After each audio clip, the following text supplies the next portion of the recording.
আমার সম্মানিত সহযোগিতাবৃন্দ, সাংবাদিক ভাইরা সবাই আসসালামু আলাইকুম। বন্ধুগণ, আমি প্রথমে ধন্যবাদ জানাই আজকের এই আয়োজনকে যারা সাফল্যমণ্ডিত করেছেন, আপনারা যারা আয়োজন করেছেন তাদেরকে ধন্যবাদ জানাই। বিশেষ করে আমাদের ওমর ফারুক লিটন, আমাদের হাফিজ সাহেব, তাদেরকে আমি ধন্যবাদ জানাই আজকে এত সুন্দর একটা মনোমুগ্ধকর কর্মী সমাবেশ করার জন্য। আপনাদের আমি ছোট্ট একটি মেসেজ দিয়ে যাই। আপনারা জানেন যে এটা কনভেনিং কমিটি, আহ্বায়ক কমিটি। এটা আহ্বায়ক কমিটির কাজ হচ্ছে তৃণমূল থেকে জেলা পর্যন্ত, মানে ওয়ার্ড থেকে জেলা পর্যন্ত সংগঠনকে সুসংগঠিত করা। আহ্বায়ক কমিটির মূল কাজ হচ্ছে এটা। আর এর সাথে বিএনপির যে রেগুলার কাজ আছে সেগুলো করা। আমাদের কাজ এখন সংগঠন গুছানো, সেই কাজটা আমরা শুরু করে দিয়েছি। আপনাদের ইতিমধ্যে আমিরুল সাহেব চমৎকার বক্তব্য দিয়েছেন, ওনার বক্তব্য মধ্যে সবকিছু আছে।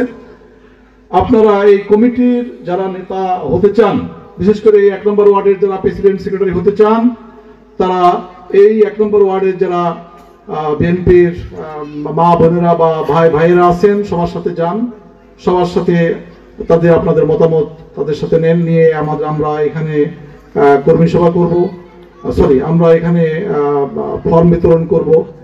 তারপরে একদিন আসবো, এসে 51 সদস্য বিশিষ্ট প্রেসিডেন্ট সেক্রেটারি নির্বাচিত করব। তারপরে 51 সদস্য বিশিষ্ট কমিটি গঠন করব।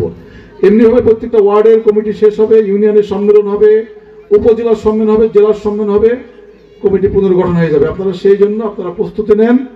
আরেকটু বলি আমি, এই যে 31 দফার যে কাগজটা আপনারা দেখছেন, আপনারা পেয়েছেন ইতিমধ্যে। এই 31 দফা বিএনপি ক্ষমতায় গেলে এই 31 দফার আলোকে রাষ্ট্র পরিচালনা করবে।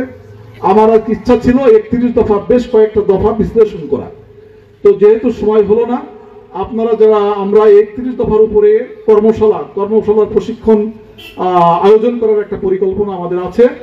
আমরা সেই সময় আপনাদের প্রত্যেকটা দফা যেভাবে আমরা বুঝে এসেছি চুয়াডাঙ্গা থেকে, খুলনা থেকে, আপনাদেরকেও সেই ধরনের কর্মশালার ইচ্ছা আছে বা প্রশিক্ষণ কর্মশালা আয়োজন করার জন্য। এবং এখানে যারা আপনারা আছেন, আপনারা পড়বেন, আপনারা বুঝবেন, এখানে সব আছে আপনাদের। আগামী দিনে বিএনপিকে ক্ষমতায় নিয়ে গেলে কি কি আপনারা সুযোগ সুবিধা পাবে বাংলাদেশের মানুষ, সেগুলো সব এর ভিতরে আছে। আপনাদের দায়িত্ব এইগুলো জনগণকে বোঝানো, ঘরে ঘরে বোঝানো। আপনারা যদি বোঝাতে সক্ষম হও, জনগণ আগামী দিনে বিএনপিকে ভোট দেবে, বিএনপি ক্ষমতায় যাবে, আপনাদের কাঙ্ক্ষিত নেতা জননেতা জনাব তারেক রহমান প্রধানমন্ত্রী হবে। এতদিন যে লড়াই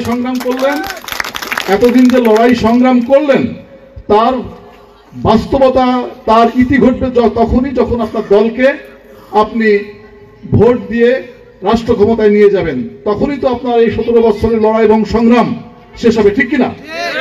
এবং সেই দিকে আমরা আগাচ্ছি। জননেতা তারেক রহমানের নির্দেশ, সবাই একই কথা এসছে, সবাই ঐক্যবদ্ধ থাকবেন, কোনো কারোর কথায় বিভ্রান্ত হবেন না, ঐক্যবদ্ধ থাকবেন। ঐক্যবদ্ধ থেকে আগামী দিনের লড়াই সংগ্রামকে মোকাবেলা করবেন। যতদিন পর্যন্ত দলকে ক্ষমতায় না নিয়ে যেতে পারবেন, ততদিন লড়াই সংগ্রাম অব্যাহত থাকবে। ধন্যবাদ সবাইকে। আসসালামু আলাইকুম ওয়া রাহমাতুল্লাহ।